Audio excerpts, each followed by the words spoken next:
Should be good now. Okay, so welcome everybody. I hope you're well.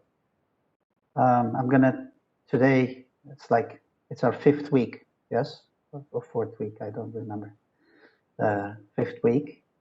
The topic for tonight for tonight's lecture is from anthropological materialism to practical materialism, the distinctive character of Marx's materialist method of criticism. So I will just have a lecture. I will do it with reference to our readings, of course, like the lecture with the relevant to the first two theses, as well as to the introduction to Hegel's philosophy of critical of Hegel's philosophy of right, which is dated 1844, and this little piece from 1845 by Engels, Hinrich number 2. Yeah, so I just go on with this. Okay, now thesis 1 on Feuerbach reads that the chief defect of all Hitler's existing materialism, that of Feuerbach included, is that the thing, reality, senselessness, are conceived only in the form of the object or of contemplation, but not as senses human activity. Practice, not subjectivity. Hence, it happened that the active side, in contradistinction to materialism, was set forth by idealism, but only abstractly, since, of course, idealism does not know real sensus activity as such. Feuerbach wants sensus objects, really distinct from the conceptual objects, but he does not conceive human activity itself as objective activity.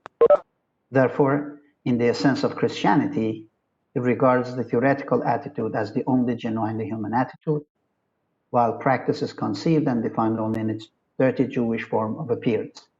Hence, it does not grasp the significance of revolutionary practical critical activity. So this thesis succinctly expresses the most fundamental feature of Marx's materialist method of criticism. That is, the central role of praxis or human beings' historical activity. The concept of practice as the condition of emergence of history, both that of human society and that of nature, is at the focus of Marx's and Engels's critical inquiry, not only at this period, but throughout their whole life as knowledgeable thinkers, social critics, and revolutionary political activists of the working class. So let's look at at some of these concepts closer in order to get a better grasp of what is meant by activity and the role it plays in history.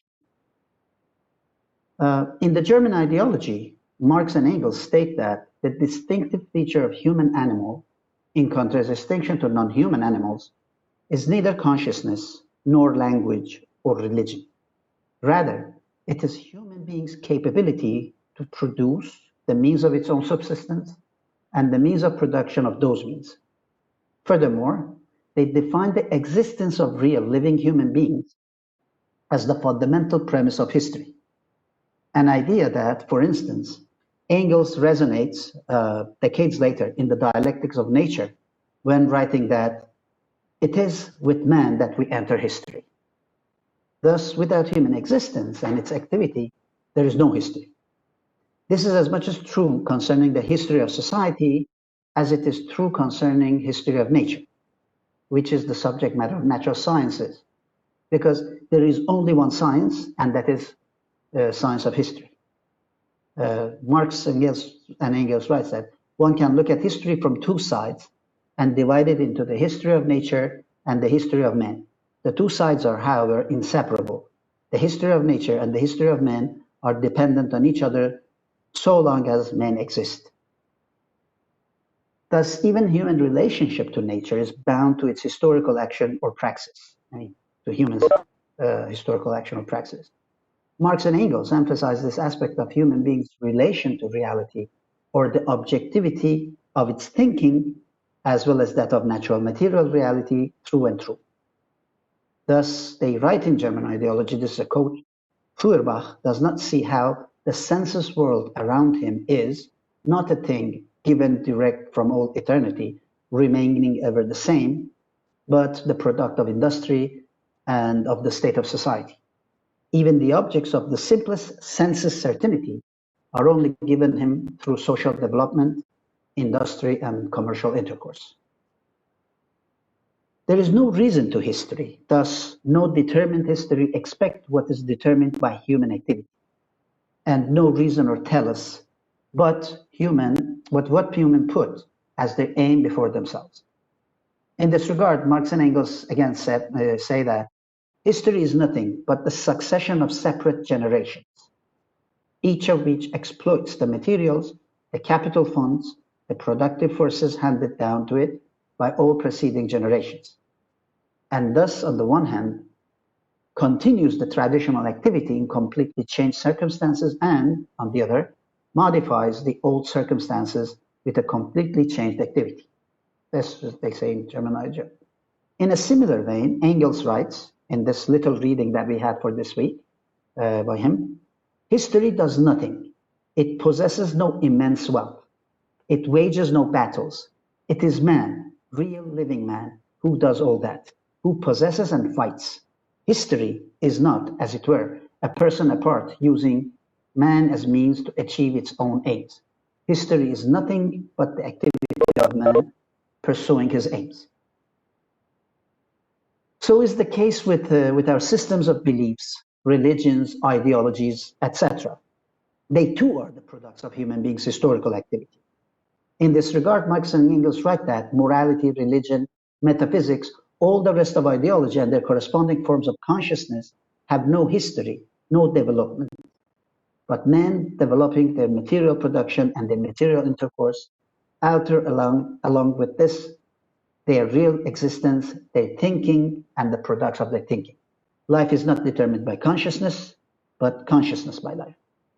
Yet, this is important, it should be emphasized over and over that this does not mean that ideologies are ahistorical or transhistorical entities existing by themselves as independent structures. To the contrary, they are historical because they are specific products of historically specific human activity. They have no independent existence. They cannot persist by themselves and are in need of constant reconstitution and reproduction within existing social relations of production. This aspect signifies their contemporary character rather than attributing them structural independence. The latter view, that is the view that attribute some sort of independence to so-called ideological artifacts or ideology, reproduces the idealist stance that considers consciousness, be it true or false, as an entity by itself and in itself. Ideologies, religion included, religion included, is not an archaic superstitious system of beliefs, but is rooted and is continuously reconstituted together with the very conditions of its production and reproduction. So, in this sense, ideology is not simply false belief or false consciousness. It should be understood in a twofold manner. On the one hand, it is the inverted image of an inverted world. As far as the inversion is concerned, hence, it is a truthful representation of the world. On the other hand, this inverted image in turn reproduces and perpetuates the inversion of the real world and thus becomes a decisive element contributing to its permanence. All in all, the criticism of ideology, like the very criticism of bourgeois civil society and of the material conditions of social production, should be criticized practically. Marx has this in mind when, in the introduction to the Critique of Hegel's philosophy of right, states that criticism of religion is the prerequisite of all criticism. Marx continues, again, quote, religion is, indeed, the self-conscious and self-esteem of man who has either not yet won through to himself or has already lost himself again. But man is no abstract being squatting outside the world. Man is the world of man, state, society. So you can see, of course, here the departure from, affinities with Feuerbach, of course, and then departing from Feuerbach. I mean, like how they ways are split now. Therefore, religion or any ideology in general, as the alienated image, is the product of human social being, its social activity and practice. Thus, as an alienated picture, it is the reflection of alienated social relations, which in turn has split into civil and political societies. That appears to us as the conflict between society and state, or society versus state. The struggle against religion is, Marx says, therefore, indirectly the struggle against that world whose spiritual aroma is religion. In criticizing Bauer's idea that the interest of masses and their enthusiasm over history amounts to failure of history, Marx reveals the fact that society, better to say the civil society, is not a unified and uniform mass, but that it is divided to classes. To the extent that bourgeoisie could speak in the name of nation or the whole mass of the people, it was able to utilize masses for its own interests. However, the masses, as soon as realized the limits of bourgeois ideals, lost their enthusiasm over the revolution back in like the time 1840s, as they realized that it was not the representation of the emancipation, of human emancipation, but only of bourgeois emancipation. In this regard, Marx says that the mass whose real conditions for emancipation were essentially different from the conditions within which the bourgeoisie could emancipate itself as a society. So that's how like they pulled back, so to say. Marx's characterization of ideational products, I mean here, because we talk about religion, ideology, that's why I keep on going that way, is twofold. On the one hand, he regards them as products of self-alienation and self-debasement of the masses. That is, as the product of human activity. On the other hand, I mean, of course, as the product of human activity under alienated conditions, okay? On the other hand, all the products of self-alienation of human activity, they are objective and real in an ideal manner, of course, and not only in the head of the individuals. I mean, they do not live only, or they do not exist only in the head of individuals. Therefore, the fight against them, the real critical attitude toward them, is to fight them and criticize them outward. That is, to fight the conditions that yield the production of such alienated products. The speculative thinker, in contrast to practical materialist, reduces the real entities into manifestations of an essence, which is arrived at through mere abstraction, like religion, for instance. That's, like people call, for instance, us that are born in Middle East automatically, let's say, Muslim, so to say. We are like personifications of the essence of Islam. Reifying this abstract idea as the substance, the real thing appears as its semblance. The multitude of real being is explained as the manifestation of the self-movement of the substance. The real becomes a mode of this substance only. This line of reasoning is not limited to speculative criticism only, for instance, when, like that Marx and Engels has in mind in the Holy Family. The political economic view of capital as self-generating wealth, for instance, or self-valorizing value, Hegel's concept as the substance subject of history, or the idea of culture, not as the totality and ever-changing products of human activity, but as a self-contained fetish, are among other examples of such outlook. Through such an inversion, the speculative thinker makes history into the process of unfolding of truth as an automaton that once is brought to consciousness, as Hegel says, human beings will be redeemed. Such an inversion turns humans into bearers of history. That is, such an approach turns history into a subject and humans to the moments of its self-revealing. In such an inverted view, all that matters is consciousness, and emancipation is achieved once false consciousness is done away with. History reduced to a battlefield of ideas, and historical action into the speculative abstract thinking of the philosopher. In such a view, critique of religion will not be other than a pure theological endeavor concerned with religious questions. Such criticism of religion and ideology remains superficial and apologetic, since it remains blind to the social significance of such questions, that is, religious questions, the specific historical reality that yields religion. Okay? Marx has this social significance of religion in mind when writing, this again from the introduction, religious suffering is, at one and the same time, the expression of real suffering and the protest against real suffering. Religion is the sigh of the oppressed creature, the heart of the heartless world, and the soul of soulless conditions. It is the opium of the people. This is how the criticism of religion is realized as a criticism of the inverted world, as an image of, criticism of religion is realized as a criticism of an inverted world that religion is an image of. Alongside the criticism of philosophy of right, which is also a criticism of modern state and society, and perhaps of the idea of enlightenment that forms the foundation of this. I mean, this is how, as a matter of fact, different aspects of critical project of Marx and Engels come together. They form a merger. You know, like you see this totality, this wholeness, in this methodological, I mean, like, let's say, holism, with reference to the criticism of different aspects of bourgeois society, be it religion, be it philosophy of right, the state, political economy, so on and so forth. So,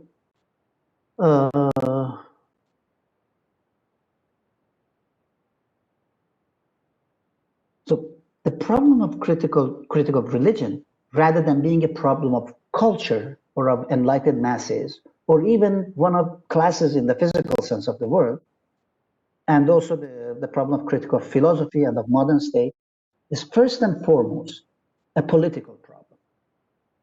It is not only theory that has conformed itself to reality, as Marx says, but as Marx put earlier, again in the introduction, reality should strive toward the theoretical. So what does it mean? This theory is not conceptualization in the sense of forming a mere reflection image of the real. Rather, it is a reflection in and concerned with reality. Thus, it is the logical reconstruction of the real or of reality that inevitably amounts to changing reality. I mean, such conceptualization inevitably amounts to changing reality. Similarly, revolutionary politics is not the reflection of the physical reality of a revolutionary class.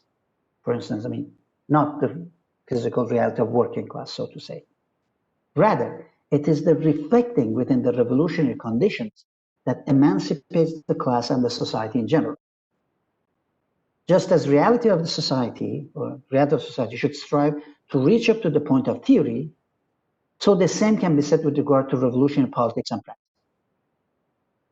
Additionally, the relevance, for instance, the relevance of the critic of German philosophy of right, or the relevance of German philosophy of right in this context, despite the fact that it is an inverted theoretical image of an inverted world, points toward the holistic nature of capitalist society as well. I mean, like, that's why I'm trying to say that's why Marx and Engels, you know, like, take on this, you know, like, task in order to criticize, you know, like German philosophy of right, German philosophy, political philosophy, so on and so forth.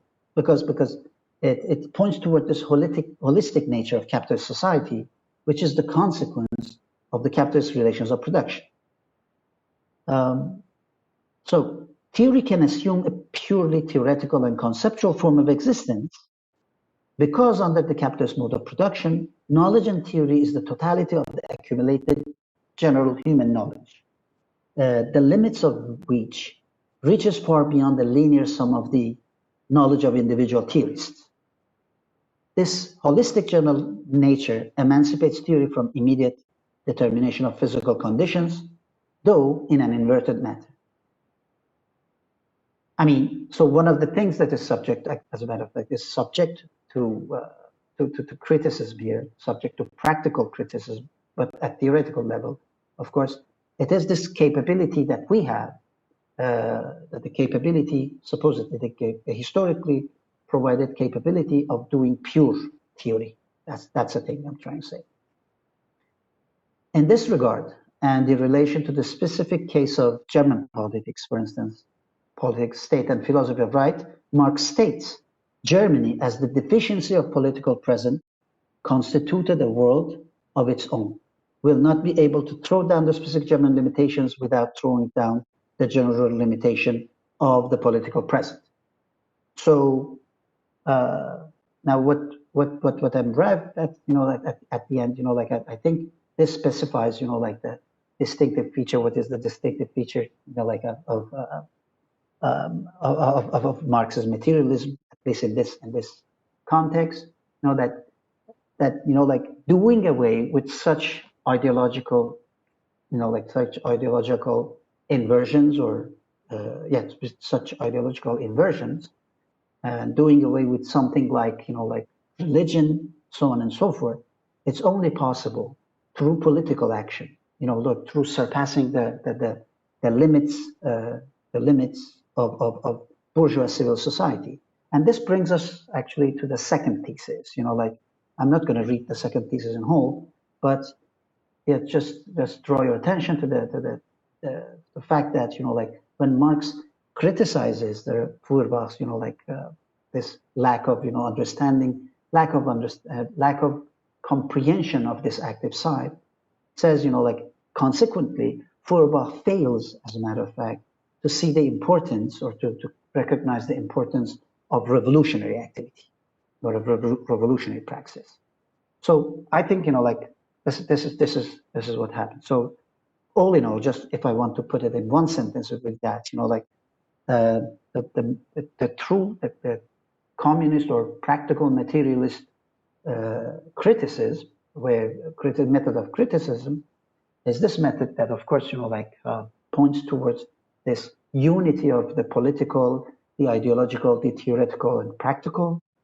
It's a unity that is based upon, of course, human practice, a very daily existing human practice, and it is conditions, this particular historical social form of this activity that yield to such products, and doing away with them, criticizing them practically, which is the only real criticism, is only possible through revolutionary political action. That would aim at this totality, at the totality of the existing bourgeois society. So that's what I have to say at this point. I mean, I think I didn't pass the limit of my